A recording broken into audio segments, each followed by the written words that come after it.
विपक्ष अग्निवीर यानी अग्निपथ योजना का विरोध करता रहा है। कांग्रेस सांसद व नेता प्रतिपक्ष राहुल गांधी ने लोकसभा में भी इस ज्वलंत मुद्दे पर चर्चा की और कहा कि अगर वो सत्ता में आए तो इस योजना को बंद करेंगे।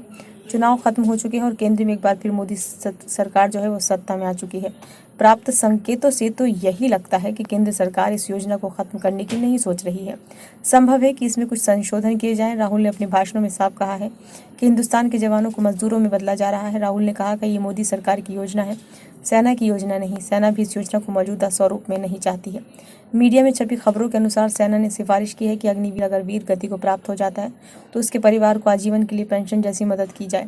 सेना ने यह भी सिफारिश की है कि 50% या इससे अधिक अग्निवीरों को परमानेंट किया जाए।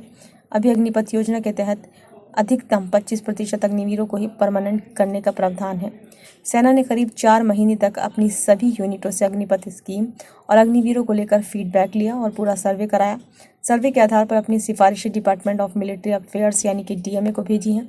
डीएमए प्रमुख चीफ ऑफ डिफेंस स्टाफ है। सूत्रों के मुताबिक सिफारिशों में कहा गया है कि अगर अग्निवीर वीर गति को प्राप्त होता है तो उनके परिवार का सबसिस्टेंस अलाउंस यानी कि जीवन निर्वाह भत्ता दिया जाना चाहिए।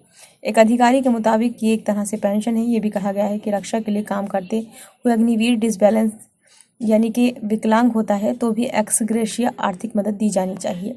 सेना ने सिफारिश की है कि हर बैच में कम से कम 50% अग्निवीरों को परमानेंट किया जाना चाहिए।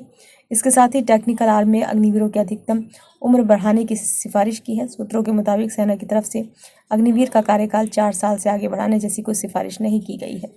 जब नेता प्रतिपक्ष राहुल गांधी मंगलवार को अपने संसदीय क्षेत्र रायबरेली पहुंचे तो उन्होंने कीर्ति चक्र विजेता शहीद कैप्टन अंशुमन सिंह के परिवार के सदस्यों से मुलाकात की। शहीद कैप्टन की मां मंजू सिंह ने राहुल गांधी से मुलाकात के बाद कहा कि हम दुखी हैं कि हमारा बेटा हम सबको छोड़कर मझधार में चला गया है। परिवार को उनकी ज़रूरत थी। मैं ये दर्द पूरी ज़िंदगी लेकर जीना चाहती हूँ। मैं चाहती हूँ कि मुझे और दर्द हो ताकि मैं अपने बेटे को याद कर सकूँ। शहीद अंशुमन की मां ने कहा कि राहुल गांधी से मुलाकात में अग्निवीर को लेकर बात हुई। 2 तरह की फौज नहीं होनी चाहिए। सरकार से मैं उम्मीद करती हूँ कि वह राहुल गांधी की बात सुने और उस पर विचार करें। गौरतलब है कि अंशुमन सिंह की शादी 5 महीने पहले 10 फरवरी को हुई थी। कैप्टन 15 दिन पहले ही सियाचिन गए थे। कैप्टन अंशुमन सिंह को मरणोपरांत राष्ट्रपति भवन में कीर्ति चक्र से सम्मानित किया गया था। इस सम्मान को राष्ट्रपति द्रौपदी मुर्मू ने, उनकी पत्नी स्मृति और मंजू ने ग्रहण किया था।